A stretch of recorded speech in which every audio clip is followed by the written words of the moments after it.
Hello, welcome to career strategies. प्रत्येक साल की तरह इस साल भी हम सिविल सर्विसेज प्रिलिमिनरी एग्जामिनेशन के क्वेश्चन पेपर की एनालिसिस लेके आए हैं। कैरियर स्ट्रेटजीज की पूरी टीम इस पेपर का एनालिसिस करने के बाद इस निष्कर्ष पे पहुंची है कि पेपर पिछले साल की तरह ही ऑलमोस्ट था। थोड़े से क्वेश्चंस में वेरिएशंस थे सेक्शन वाइज, इसलिए किसी को पेपर डिफिकल्ट और किसी को आसान लग सकते हैं। बट ओवरऑल हमारी निष्कर्ष ये है कि पेपर जो है पिछले साल की तरह ही था। जैसा कि आप जानते हैं कि अभी थोड़ी देर बाद सीसेट का सेकंड पेपर जो जीएस का होता है वो शुरू होगा 2 बजे के 30 मिनट से, और लगभग 45 मिनट का समय अभी है जिसमें पेपर ये शुरू होंगे। और सीसेट धीरे धीरे जैसा कि डिफ़िकल्टी लेवल हर एक साल बढ़ता जा रहा है, आजकल स्थिति ये है कि सीसेट ही क्वालिफाई करना एक चुनौती बन गया है। और एक आकलन के अनुसार 60% से 70% बच्चे हर एक साल सीसेट में ही क्वालिफाई नहीं कर पा रहे हैं।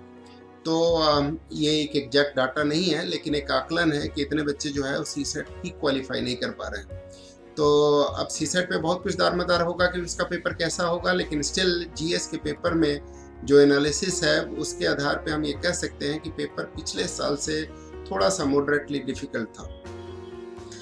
किस सेक्शन से कितने क्वेश्चन आए और क्या नेचर था क्वेश्चन का, आइए जानते हैं। उसके लिए हमने एक एनालिसिस तैयार की है जो हर एक साल की तरह, और इस साल भी हम देखते हैं कि ये जो कैरियर स्ट्रेटजीज की एनालिसिस है पेपर 1 की, वो क्या है। तो हिस्ट्री एंड कल्चर से पिछले साल 20 क्वेश्चन आए थे, इस साल 14 क्वेश्चन आए हैं। कुछ क्वेश्चंस को करंट अफेयर में आप डाल सकते हैं, इसलिए ये पेपर एनालिसिस में जो नंबर ऑफ क्वेश्चंस होती है वो लोगों के अलग अलग हो सकते हैं, क्योंकि करंट अफेयर्स के कुछ क्वेश्चंस होते हैं जिसको आप हिस्ट्री में भी रख सकते हैं और करंट अफेयर में भी रख सकते हैं। कुछ क्वेश्चंस ऐसे होंगे जो इकोनॉमी में भी रख सकते हैं, करंट अफेयर में भी रख सकते हैं। कुछ क्वेश्चंस ऐसे होते हैं जो साइंस टेक में भी रख सकते हैं और करंट अफेयर में भी रख सकते हैं। तो 14 क्वेश्चन ऐसे हिस्ट्री के इस साल आए हैं जिसमें से 5 इजी, 6 मॉडरेट और 3 डिफिकल्ट है। 12 क्वेश्चन ऐसे आए हैं जिसमें से 3 इजी, 5 मॉडरेट और 4 डिफिकल्ट है। पिछले साल इनकी संख्या 10 थी, यानी ज्योग्राफी में नंबर ऑफ क्वेश्चन बढ़ा है, हिस्ट्री में क्वेश्चन घटा है। इन्वायरमेंट और इकोलॉजी से पिछले साल 15 क्वेश्चन आए थे, इस साल 13 क्वेश्चन ही आए हैं। 5 क्वेश्चन इजी, 5 मॉडरेट और 3 डिफिकल्ट थे। साइंस एंड टेक्नोलॉजी से पिछले साल 12 क्वेश्चन थे, इस साल 10 क्वेश्चन हम कह सकते हैं, जिसमें से 4 क्वेश्चन एक्सक्लूसिव जनरल साइंस के थे और बाकी 6 साइंस एंड टेक्नोलॉजी के थे। कुल मिलकर 10 क्वेश्चन थे, जिसमें से 2 इजी और 4 मॉडरेट और 4 डिफिकल्ट थे। इंडियन पॉलिटी और गवर्नेंस से 12 क्वेश्चन इस साल आए, पिछले साल 14 क्वेश्चन थे। 4 क्वेश्चन इजी ही, 5 क्वेश्चन मॉडरेट और 3 डिफिकल्ट थे। इकोनॉमिक्स एंड सोशल इशूज से पिछले साल 15 क्वेश्चन थे, इस साल भी 14 क्वेश्चन है। ये कंसिस्टेंट परफॉर्मर है, आप ये कह सकते हैं। इसमें 5 इजी, 6 मॉडरेट और 3 डिफिकल्ट क्वेश्चन थे। करंट अफेयर्स की कैटेगरी में इस बार ज़्यादा क्वेश्चन आए हैं, लेकिन 14 क्वेश्चन आप पिछले साल 7 के मुकाबले इस साल 14 क्वेश्चन करंट अफेयर्स की कैटेगरी में रखे गए हैं, जो कि हालिया इवेंट और हालिया डेवलपमेंट पे पूछे गए हैं। जो बहुत सारी क्वेश्चंस ऐसे भी होते हैं जिनको, जैसे आरोग्य सेतु पे, कोविड पे और दीक्षा पे जो क्वेश्चन पूछे गए, ये आप करंट अफेयर की श्रेणी में रख सकते हैं, इसको आप साइंस एंड टेक्नोलॉजी में नहीं डाल सकते। तो ऐसे क्वेश्चंस कुछ हैं जिनको कि आप करंट अफेयर में डाल सकते हैं, ये सबको पता है, बहुत ज़्यादा चर्चा में है, इसलिए इसको करंट अफेयर की कैटेगरी में रखा है rather than science and technology के। तो इसमें 14 क्वेश्चन आए हैं, जिसमें इजी 4 और मॉडरेट 6 और 4 डिफिकल्ट हैं। नेशनल इंटरनेशनल इवेंट से इस साल ज़्यादा क्वेश्चन आए हैं, बहुत सारी दुनिया में हलचल हुई है और उसके आधार पे क्वेश्चंस पूछे गए हैं। इस बार इसकी इम्पोर्टेंस बढ़ी है, 11 क्वेश्चंस आए हैं, जिसमें से 7 जो है वो जिसमें पिछले साल 7 आए थे, इसमें से 5 11 में से इजी, 3 मॉडरेट और 3 डिफिकल्ट है।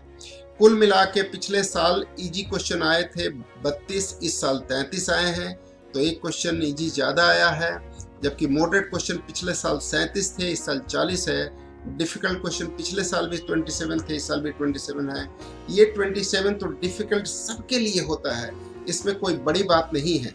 और ये डिफिकल्ट जो है वो सबके लिए होता है, वो किसी से नहीं बनता।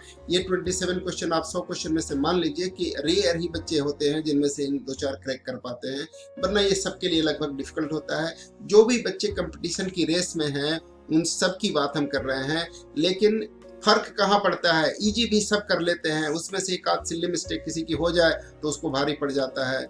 फर्क पड़ता है मॉडरेट क्वेश्चंस में से, और उसमें मॉडरेट में इस बार मॉडरेशन थोड़ी बढ़ी है, मॉडरेट क्वेश्चंस की संख्या बढ़ी है, इसलिए हम कह सकते हैं कि इस बार 33 के मुकाबले 40 क्वेश्चन हैं, जिससे थोड़ा फर्क पड़ेगा।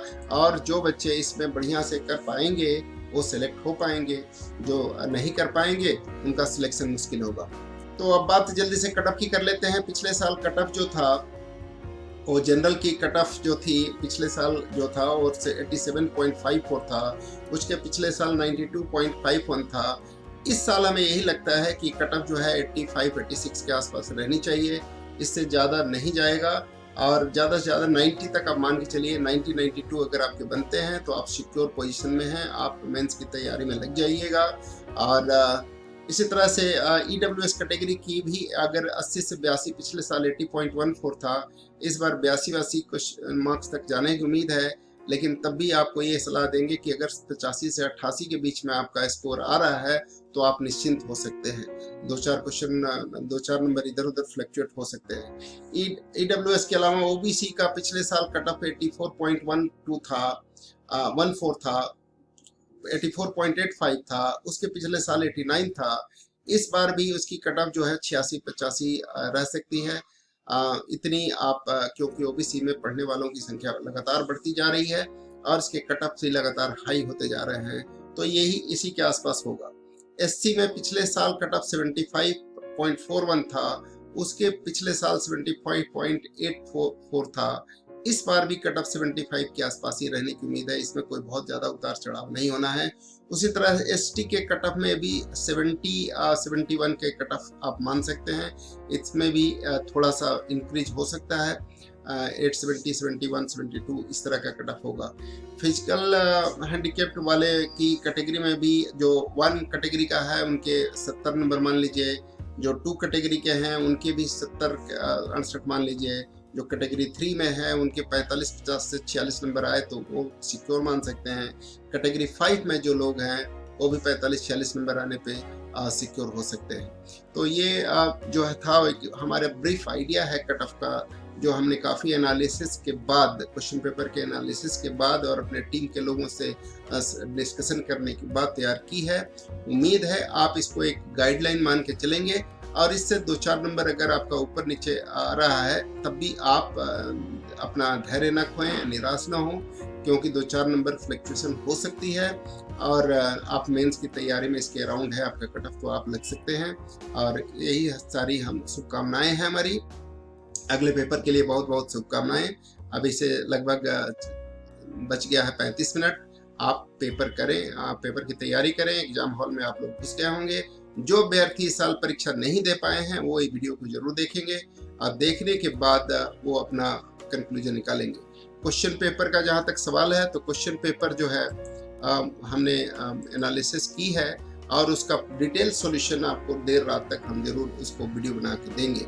साथ के साथ CTET CSAT के पेपर की एनालिसिस भी होंगे, उसका भी वीडियो सॉल्यूशन हर एक साल की तरह इस साल हम देर रात तक जरूर आपको दे देंगे। हमारी करियर स्टडीज की YouTube चैनल पे ये सारे वीडियो आपको मिलेंगे और हर एक क्वेश्चन का 1 by 1 एनालिसिस, डिस्कशन और उसके सॉल्यूशंस हम लेकर के आपके साथ हाजिर होंगे। तब तक के लिए नमस्कार, जय हिंद, जय भारत।